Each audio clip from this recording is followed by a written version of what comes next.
Birbhum portal. পরীক্ষা কেন্দ্রের উদ্দেশ্যে যাওয়ার সময় রাস্তায় গরুর ধাক্কায় পা ভাঙল মাধ্যমিক পরীক্ষার্থীর। ঘটনাটি ঘটেছে মোহাম্মদ বাজারের ঢোলকাটা গ্রামের কাছে।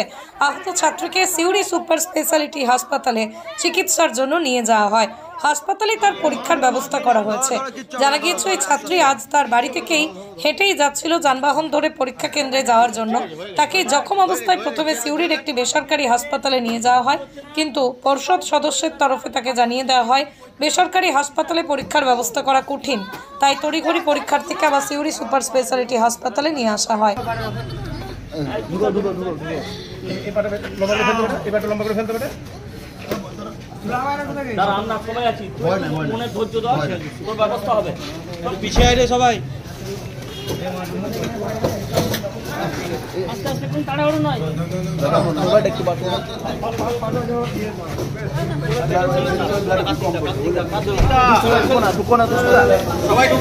আমাদের কাছে খবর এসে যে একজন ছাত্রী অ্যাক্সিডেন্ট হয়ে গেছে।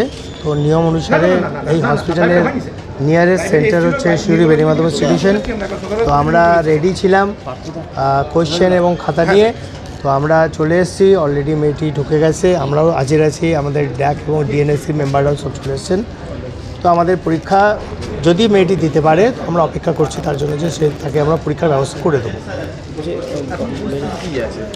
পরিচিতি মেয়েটিকে জাস্ট ড্রেসিং রুমে নিয়ে গেছে।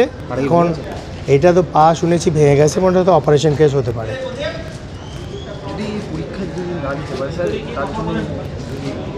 সেক্ষেত্রে কী হবে? পরীক্ষা দিতে না পারলে এই পরীক্ষাটাতে অ্যাবসেন্ট হয়ে যাবে এবং সেক্ষেত্রে ওকে দ্বিতীয়বার পরীক্ষা বসবে পরের বছর। আমরা চাই যে এই বছরে যেন নষ্ট না হয়, যে করেই হোক ওকে যদি খাতায় কিছুটা পরিমাণও লিখতে পারে ইয়ে করতে পারে, রেসপন্স করতে পারে, তাহলে ওর পরীক্ষাটা দেওয়া হয়ে যাবে। আমরা সকালবেলাতে আমি কিছুক্ষণ আগে দেখতেই পাচ্ছেন স্টুডেন্টের যে অবস্থা, কিছুক্ষণ আগের ঘটনায় বিদ্যালয় থেকে পরীক্ষা দেবো বলে বাড়ি থেকে বেরিয়েছে, আর সেই সময় একটা গরুতে ওকে ঢুসিয়ে দেয়, দিয়ে ছাত্রীটির পা ভেঙে গেছে এবং নির্মলা দেবীতে আসে। আমি খবর পাই, সঙ্গে সঙ্গে নির্মলা দেবীতে যাই। নির্মলা দেবীতে ওর বাবা বলে ভর্তি করবো। আমরা দেখুন আমাদের গভর্নমেন্টের নিয়ম অনুসারে সরকারি হাসপাতালে ভর্তি না করলে পরীক্ষা দেওয়া আমাদের পক্ষে অসুবিধা আছে। ওনাকে কনভিন্স করিয়ে সরকারি হাসপাতালে আমাদের নিয়ে আসি, সিউড়ি সদর মাল্টি স্পেশালিটি এই হাসপাতালে নিয়ে এসেছি। ওনার মেয়েটার চিকিৎসা চলছে, কিছুক্ষণের মধ্যে শেষ হলে আমরা বোর্ডের সঙ্গে কথা বলে দরকার পড়লে এক্সট্রা টাইমের ব্যবস্থা করব। মেয়েটি যাতে পরীক্ষা দিতে পারে তার সব রকম চেষ্টা চলছে এবং দেখতেই পাচ্ছেন কোশ্চেন নিয়ে দাঁড়িয়েছি, আপনারা দেখতে পাচ্ছেন। সঙ্গে সঙ্গে খবর দিয়ে দিয়েছি নিয়ারেস্ট ভেন্যু থেকে এবং স্কটও বলে দিয়েছি আমরা আইসির সঙ্গে যোগাযোগ করছি যাতে পরীক্ষাটা দিতে পারে। তার জন্য যত রকমের যা করার আমরা শেষ পর্যন্ত আমরা চেষ্টা করছি। ওর পায়ে মেরেছে, পাটা ভেঙে গেছে। কোন স্কুলের ছাত্রী?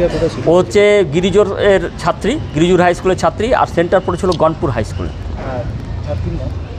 ছাত্রীর নাম হচ্ছে টিনা খাতুন, দিলবার খাতুন হচ্ছে ওর বাবার নাম। বাড়ি হচ্ছে ডালখোল নাকি আছে মোহাম্মদ বাজারে, দোলতারা, ওইখানে বাড়ি। ঢোলকাটাতে বাড়ি।